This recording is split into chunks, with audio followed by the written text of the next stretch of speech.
Selamat pagi, Assalamualaikum warahmatullahi wabarakatuh. Berjumpa kembali dengan Budi Raharjo di Padepokan Budi Raharjo. Kita mulai dengan ngopi dulu. Bismillahirrahmanirrahim. Maknya tertulis Manitoba Unix User Group.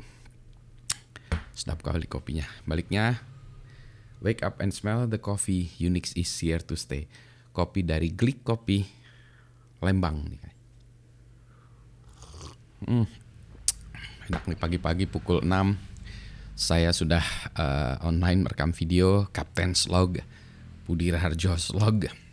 Jadi mohon maaf dari beberapa hari ini, mulai dari kapan ya, I guess Senin, Selasa, Rabu, Kamis, Jumat, dan hari ini Jumat saya tidak membuat video karena kebetulan ibu saya sedang sakit sehingga harus dirawat di rumah sakit. Jadi kalau pagi hari giliran saya menjaga di rumah sakit sehingga saya tidak bisa membuat video. Nanti akan saya buatkan, kalau saya tidak sempat saya buatkan saya upload juga rekaman video-video saya yang memang video kuliah-kuliah yang belum sempat saya upload, saya proses dulu, saya upload ya. Karena pagi saya tidak bisa membuat videonya, jadi beberapa hari ini YouTube-nya ini agak kosong ya. Baru pagi ini nih juga pukul 6 saya langsung buatkan juga sebelum bersiap-siap nanti berangkat ke rumah sakit. Gitu ya. Ya, jadi doakan semua, semoga kita sehat semua gitu ya. Harus sehat, harus bersemangat, harus bergembira terus ya. Semuanya adalah sebuah perayaan ya. Kita harus gembira meskipun ada banyak tantangan yang harus kita hadapi di dunia ini. Baik, nah sebenarnya saya ingin membahas soal berbisnis dan spiritual ya. Spiritualitas dalam bisnis, berbisnis ya. Ada diskusi di minggu lalu ya, bukan minggu lalu, hari Rabu kemarin di entrepreneurship ya, mentoring entrepreneurship, diskusinya itu tentang spiritualitas di dalam menjalankan bisnis gitu ya. Saya kebetulan saya mengikutinya dengan handphone di Zoom-nya di handphone ya, jadi tidak terlalu bisa berkontribusi menyimak tuh diskusi dari teman-teman. Tapi pada prinsipnya kelihatannya kita semua ini sepakat ya bahwa banyak orang-orang, setidaknya dalam lingkungan saya, adalah ketika menjalankan bisnis itu banyak aspek spiritualitasnya ya. Nah ini perlu kita definisikan yang kita sebut spiritual ini maksudnya apa ya? Maksudnya apakah dalam artian orang yang taat beragama, misalnya sholatnya bagus ya, ya pokoknya kalau orang Islam begitu ya, orang non Islam juga gitu, pergi ke gereja, pergi ke kuil segala macam, taat beragama seperti itu. Apakah itu maksudnya? Kelihatannya bukan ya, karena kita juga melihat banyak orang-orang juga yang kelihatannya taat beragama tapi bisnisnya ngaco ya. Ngaco itu bisnisnya kadang-kadang acak-acakan dan kadang-kadang juga tidak sesuai dengan agamanya. Misalnya bisnis yang penuh dengan korup ya. Nah itu yang juga dari uang yang tidak jelas gitu ya. Itu dilakukan juga meskipun kelihatannya dalam kehidupan quote unquote ya, beragamanya dia termasuk orang yang soleh ya. Dari kacamata agama apapun ya. Itu juga banyak contohnya, dari agama juga beda-beda. Ini tidak singled out memilih satu agama tertentu, tidak. Nah itu yang ini berarti spiritualitas bukan seperti itu ya. Pak Buntoro juga mengatakan bahwa iya ini spiritualitas bukan seperti itu ya. Nanti kita bahas lebih lanjut ya. Dibahas juga ini pemahaman tentang kenapa kita melakukan bisnis itu juga ingin mensejahterakan ya. Bukan mensejahterakan diri sendiri saja ya, mesti mensejahterakan juga karyawan-karyawannya. Secara umum ya mensejahterakan seluruh Indonesia ya, tetapi intinya juga gitu ya, ingin mensejahterakan bisnis tetapi dengan nuansa spiritualitas, bahwa ini kalau di dalam Islam ada hadisnya gitu ya, yang saya ini karena buru-buru nggak saya ini cari dulu ya, yang pada prinsipnya ini terkait dengan kemiskinan dan kekufuran ya. Ada hadis yang mengatakan kemiskinan dekat dengan kekufuran. Mohon dibantu nanti hadisnya, statusnya juga ya Pak doif atau apa ya.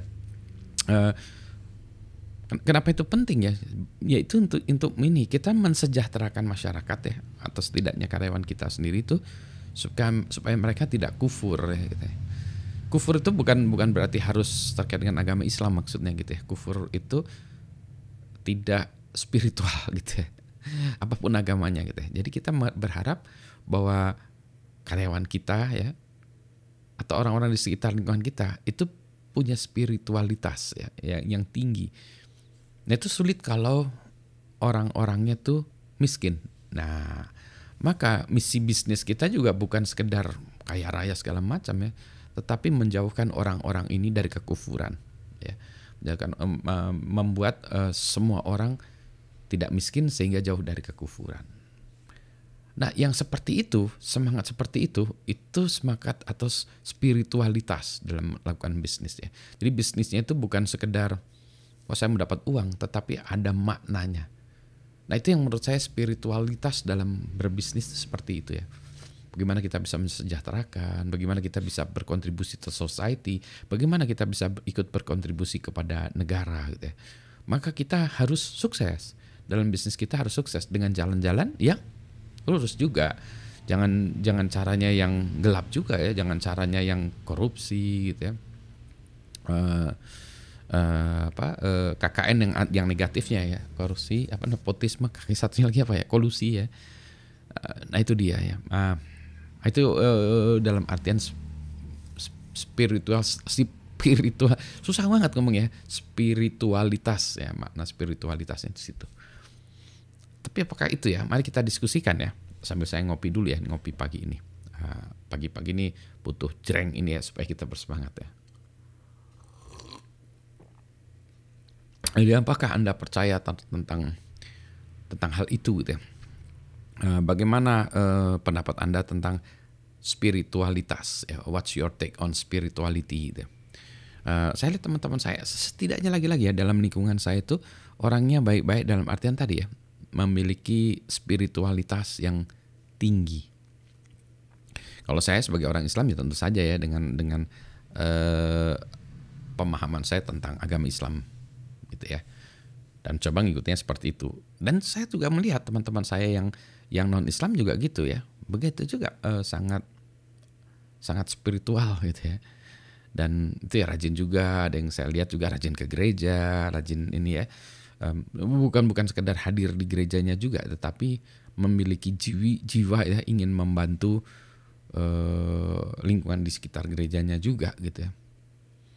Yang lain juga sama, saya yakin juga ya, yang beragama Buddha, Hindu ya, setidaknya kalau di lingkungan Indonesia saya rasa sama gitu. Nah kalau semua orang memiliki hal tersebut ya, baik ya, memiliki spiritualitas yang baik gitu ya, saya rasa ini semuanya bisa baik ya. Indonesia pun bisa maju, seluruh dunia bisa maju gitu ya. Setidaknya kita lingkungan kita dulu lah ya, lingkungan kita yang terkecil mulai dari keluarga atau lingkungan itu. Dan kalau Anda sebagai entrepreneur ya tentu saja menerapkan itu di lingkungan bisnis Anda gitu. Oh ya profesional juga gitu ya menerapkan. Tentu saja ini di topik yang masih half baked ya. Udah topiknya half baked, belum di research ya, teleponnya masih mentah. Kemudian pagi ini kepala baru aja disosor dengan kopi. Baru jadi isi dengan kopi, jadi masih belum clear ya my thoughts ya. Pemikiran saya masih ngaco, mungkin masih ngaco belum nih, karena kopinya baru mulai masuk tuk ya, baru berapa menit belum sampai ke otak. Pak, emang kopi harus sampai ke otak ya? Kayaknya kan kopi nyampenya ke perut Pak, bukan ke otak. Nggak tahu ya. Elektrik signalnya yang jadi kopi dicerna ya di dalam pencernaan kita, kemudian mengirimkan sinyal-sinyal, mengirimkan emosi ya. Emosi itu di mana di sini ya? Dan juga mengirimkan sinyal-sinyal kecerdasan, memicu saraf-saraf supaya kita menjadi lebih cerah, sehingga kita lebih berpikir, lebih kritis, lebih kreatif, lebih mungkin itu yang saya percaya ya. Sehingga kopi ini merupakan brain food ya. Begitu ya. Selamat pagi semuanya. Assalamualaikum warahmatullahi wabarakatuh.